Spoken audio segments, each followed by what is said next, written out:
seated.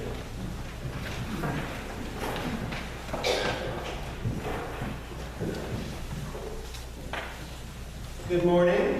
Good morning. I was trying to remember the last time I've been here, but I know it was cold. It's almost always cold, it seems, when I'm here. So it's really nice to have it not be freezing outside or inside or anywhere else. So for those of you who may be visiting or those of you who may not recognize who I am, my name is Scott Slater. I serve on the bishop's staff, the Diocese of Maryland, where I serve as canon to the ordinary, which is a fancy way of saying I'm the chief assistant to the bishop. So I rotate on Sundays, visiting all of our 105 faith communities in the diocese to bring greetings from the bishops and to thank you all for the ways that you extend Christ's hospitality in this community, not just within your walls, but also beyond them as you all each live out your faith in your daily lives.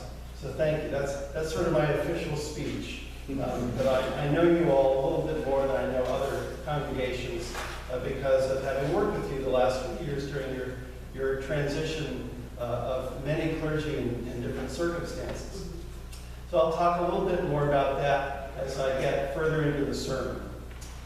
But I do want to talk about especially these two individuals that we hear about in two of our scripture passages that had a tough time in their lives, Job and Bartimaeus.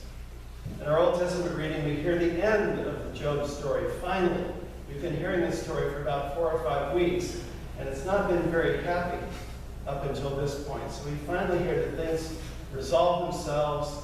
Job goes back to having a good life, and we hear today in particular all these thousands and thousands of cattle and donkeys that he gets, which I suspect as the telling of the story happened generation after generation, the number got bigger and bigger and bigger. So I don't know about you, but I wouldn't want to have to care for all those animals.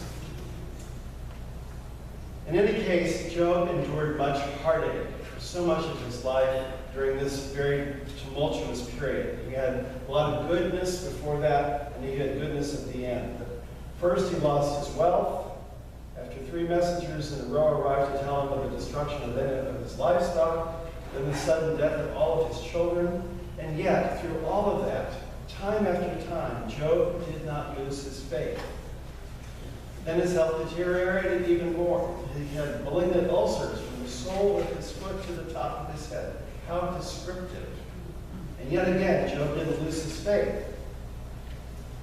Now, in today's gospel story, much like Job, we hear the scene of Bartimaeus, who has had an enduring lifetime of disparity because of his lack of ability to see. And so we hear this story of his healing, the hand of Jesus.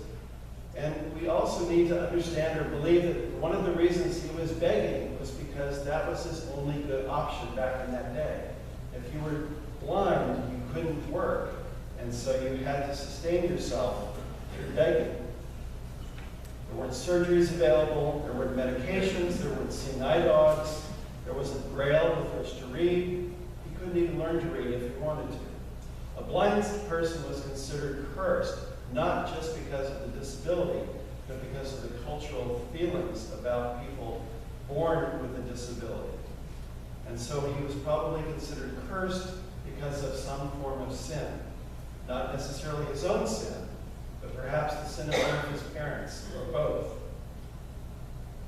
So Jesus and his disciples were on their way during the context of this gospel story to proceed to Jerusalem for the Passover celebration. And as you go down the Jordan Valley from the north, the area that Jesus spent most of his life, you slowly went downhill because the Jordan River went downhill toward the Dead Sea. So when you arrived at Jericho, it was the last village before you would head straight up about 4,000 feet toward Jerusalem. It's one of the lowest cities, if not the lowest city in the world, elevation-wise. So it would be the last stop where they would be replenishing their supplies, perhaps the last time Jesus would be doing some teaching before he faced that experience of heading into Jerusalem for the last time. We didn't know exactly why they stopped, but probably they had to. They had to spend the night. They had been on a long journey. They had to have provisions. Jesus probably taught, but we don't know that from the story. And he may have healed other people while he was there. The story today only picks up as they are heading out of town. And on the way out of town, a great crowd, it says, is following them, presumably because of all the things Jesus did in Jericho while he was there. So close your eyes for a minute as if you are Bartimaeus. You're on the roadside, probably on the roadside toward Jerusalem, the most heavily traveled roadside where you're going to be able to pick up the most potential help for passing by. And you can hear something approaching. You hear the noise of the crowd. You hear footsteps on the path. You're not exactly sure what you're hearing as it approaches. But you know, eventually, as the crowd noise gets closer, that you can hear voices. And you can hear those voices talking about Jesus. You can open your eyes now, but you can keep them closed. That's up to you. And before you couldn't even be sure who Jesus was or where Jesus was or how close he was. But in any case, from his lack of being able to see and just hear, he starts crying out, "Jesus, Son of David, have mercy on me." And they get louder, "Jesus, Son of David, have mercy on me." You can imagine the panic and the strength of his voice. We would all be there as well, having no idea what was out there, who was out there, how close. You do anything you can do. So Bartimaeus was so desperate, so excited, that he leapt up when the opportunity prevailed upon itself. He threw his cloak to the ground, and he clamored to find a shoulder to lead him to Jesus when Jesus invited him to do that. So remember, he couldn't just get up and walk over to Jesus. He still didn't know where Jesus was. Couldn't see Jesus. Bartimaeus had to rely on another person to help lead him to Jesus. Now think about that phrase for a second. Bartimaeus had to rely on another person to lead him to Jesus. He couldn't do it alone. And then Jesus asked Bartimaeus what he wanted. Bartimaeus said, "Well, to see again." Duh. Right? And then, I love this, Jesus never, unlike some people, Jesus never says more than he needs to say. Jesus simply says to Bartimaeus, "Go, your faith has made you well." And it says, immediately, Bartimaeus could see again.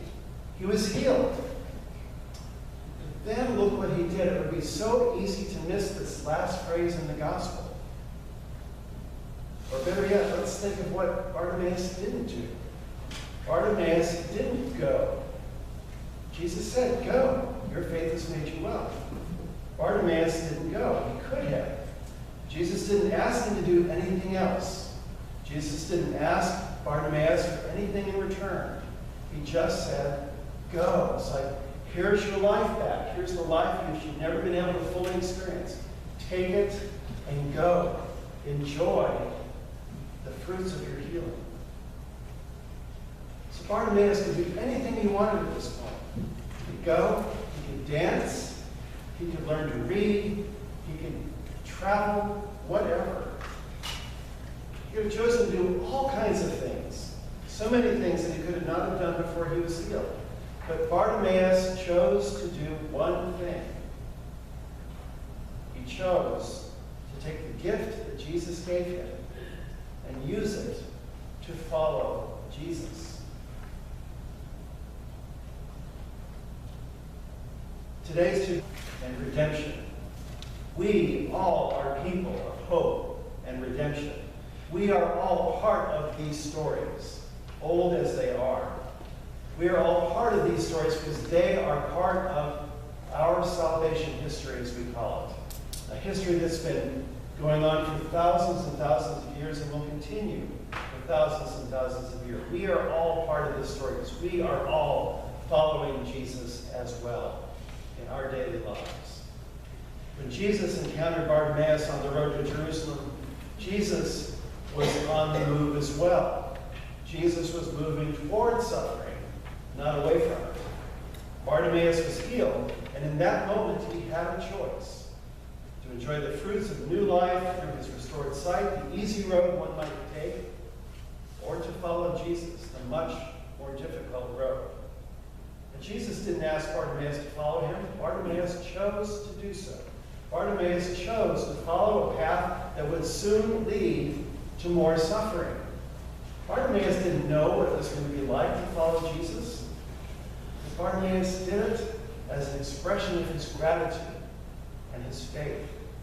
It was a response of his faith to the faith that Jesus showed him through that healing, through stopping and attending to him as an individual person with a need, rather than dismissing them as just another poor person on the side of the road. Now, it's interesting, after this gospel story ends, we don't know what happened to Bartimaeus after that. He may have fallen away when things got tough. He may have been arrested and even executed himself when things went south for Jesus. We don't know and we'll never know, but we do know that he followed his heart. He followed his faith. He trusted his destiny, his newfound destiny, to a man he had just encountered moments earlier.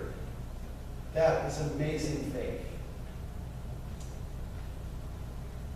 So what is the destiny of All Saints Episcopal Church? That's a question you all have been asking yourselves in the last couple of years. What choices might you face in the days and weeks and months ahead?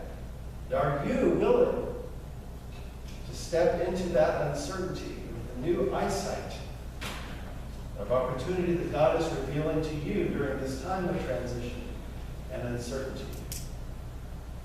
Now, admittedly, that's easy for me to say. So I just get to be here today and then leave, and you have to face all the day-to-day operations of your life together.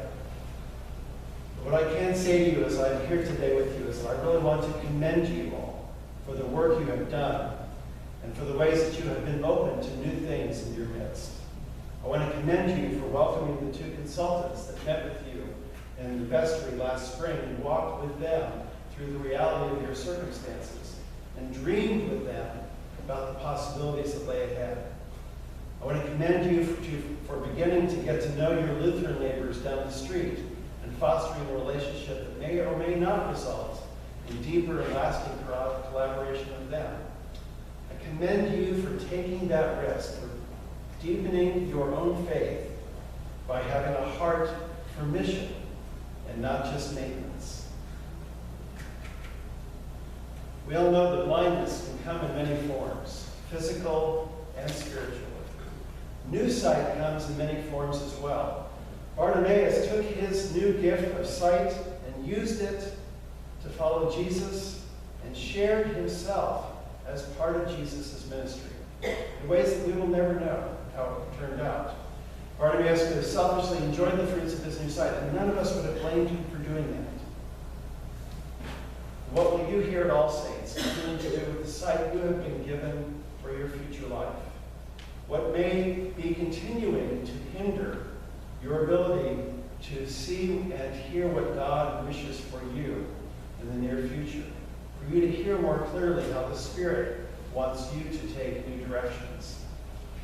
God gives us all wonderful gifts, gifts of free will, as well as gifts of sight and insight. But to choose how to use those gifts, God allows us to choose rather than be told. So to choose how to use those gifts, we can choose to use them in service of self, or we can use them in service to God and others. And we all know which way God wishes for us to choose. In a few moments, we will stand and proclaim the words of the Nicene Creed, this ancient statement that was born out of great conflict in the church many, many centuries ago. In the midst of the suffering of the church during those ages, these were words of faith that people clung to even in the midst of their conflict. They are words of faith and not necessarily fact. They are words of belief, of encouragement, of promise. These words don't simply convey what we believe about God. They are an expression, a reflection back, a response of sorts to how God believes in us. Because that's where it all begins. God believes in us first. Our faith is a reflection back of how God has faith in us. People of All Saints, keep your eyes open. Your eyes in your head and the eyes of your heart.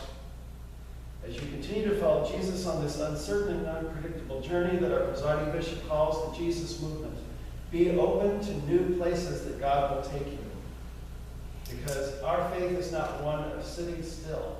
Our faith is one of getting up and following Jesus.